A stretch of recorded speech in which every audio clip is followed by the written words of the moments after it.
A whole civilization will die tonight. Hitler never said that. No head of state in the history of the world ever said that.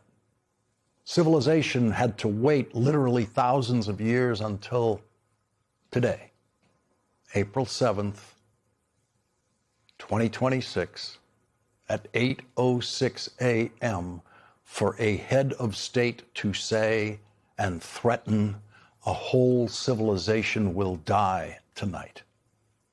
No cruel king ever threatened that. No mass murdering tyrant anywhere in the world ever said that or even thought it was possible. And so the United States of America now must live with the permanent stain on our history that we are the only country in the world who has produced a head of state who said a whole civilization will die tonight. And with that statement, it could not be more tragically clear now that a whole civilization has already died. The whole civilization, beginning with the model of the British Parliament, leading to the first independent American government formed under the Articles of Confederation, followed by the Constitution that wrote the presidency into existence, and nearly 250 years of the American presidency, all of that whole civilization forming the presidency died with the elevation of Donald Trump to the presidency a second time, proving that it wasn't just an electoral college accident the first time. The country that claimed so self-righteously to be the conscience of the world, and sometimes, in some ways, came very close to reaching that ideal, elected a president who had been convicted of business fraud and covering up payments to a porn star in a failed attempt to keep her quiet about his sexual relationship with her while his third wife was still nursing his youngest child. A man who was indicted and criminally charged with violations of the Espionage Act and illegal possession of classified documents. A man who was indicted for conspiracy against the United States of America, for trying to overthrow a presidential election when that man was elected president of the United States the second time. The very fabric of the civilization that knitted the Constitution into an acceptable form of government for 13 states with varying and sometimes conflicting interests, and delivered a presidency often occupied by the most admired person in the country, and always occupied by someone who lived in awe of the civilization that produced the presidency until Donald Trump. This is what the collapse of a civilization looks like. The most ignorant person ever to appear on a presidential ballot, taking an oath that he could not possibly understand or ever follow. We Americans all have varying degrees of admiration for individual presidents, varying degrees of enthusiasm, positive and negative, about individual presidents. But even when we lived in full disagreement with a current president of the United States, we never feared him.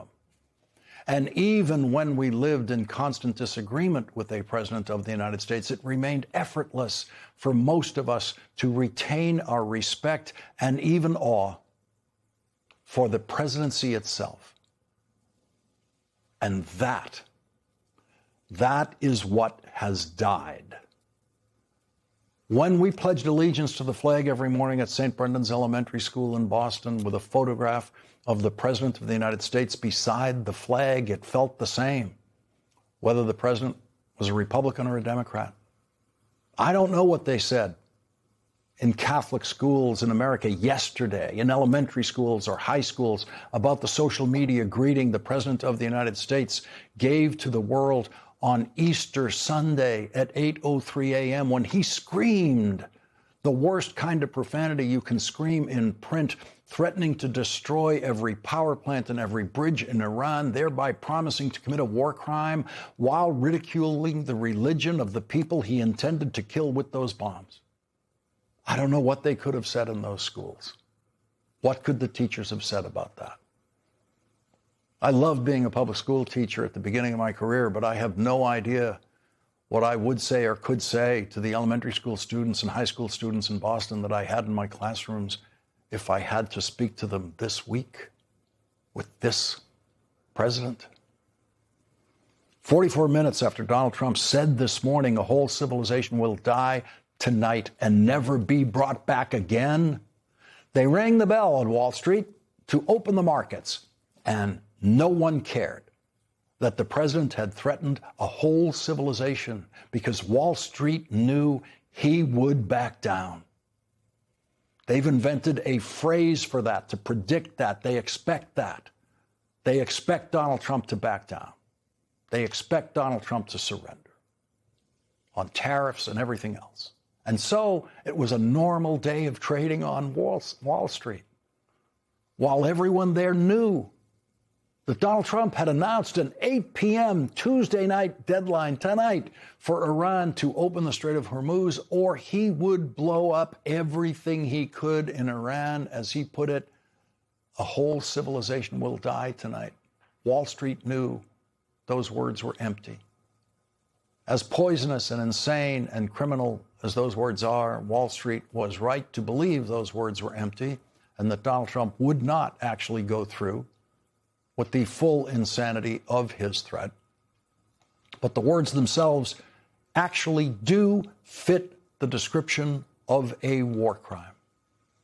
Just the words themselves, just the threat, that is against the law. Article 51 of the Geneva Conventions, which has been adopted by the United States as law that applies to everyone in the United States, including the president, says acts or threats of violence, the primary purpose of which is to spread terror among the civilian population, are prohibited. Threats like that are prohibited. They are against the law. They are a war crime. What Donald Trump said was a war crime. What Donald Trump did was try to terrorize not just the Iranian regime with his empty threats, but the entire population of Iran, all 91 million people. He wanted them to believe he was going to kill them all so that they would then rise up today against the regime and overthrow their government and then instantly make peace with Donald Trump. A version of that fantasy was actually predicted by Israeli Prime Minister Benjamin Netanyahu in a meeting in the Situation Room in February, described in important new reporting in the New York Times today by Maggie Haberman and Jonathan Swan.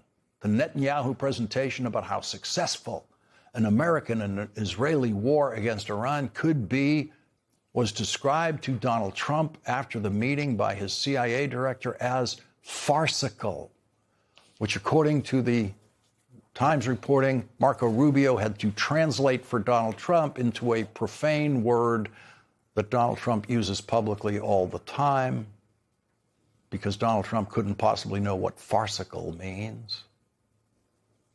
Marco Rubio knew that. He knew it had to be translated.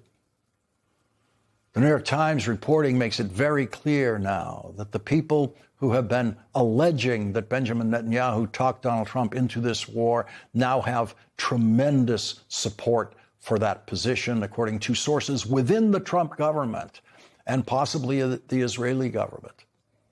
The Times does not reveal the sources, but does include details in the Situation Room that can only be described by Trump people who were actually in that room and then secretly revealed it to the New York Times.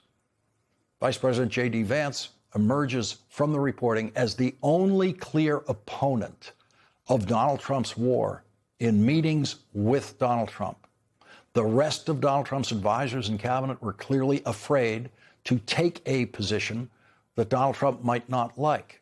And so Marco Rubio, who was in the room as both Secretary of State and National Security Advisor, has proved himself by this reporting to be the worst National Security Advisor in history, who gave the president no advice about what to do, no advice about whether he should go to war or not go to war. Right-wing provocateur and Trump voter Tucker Carlson is quoted in the reporting in a telephone conversation with Donald Trump, which is an indication that Tucker Carlson may well be one of the sources for this reporting. It was just a discussion between those two people, so the version of that discussion would have to come from one of them.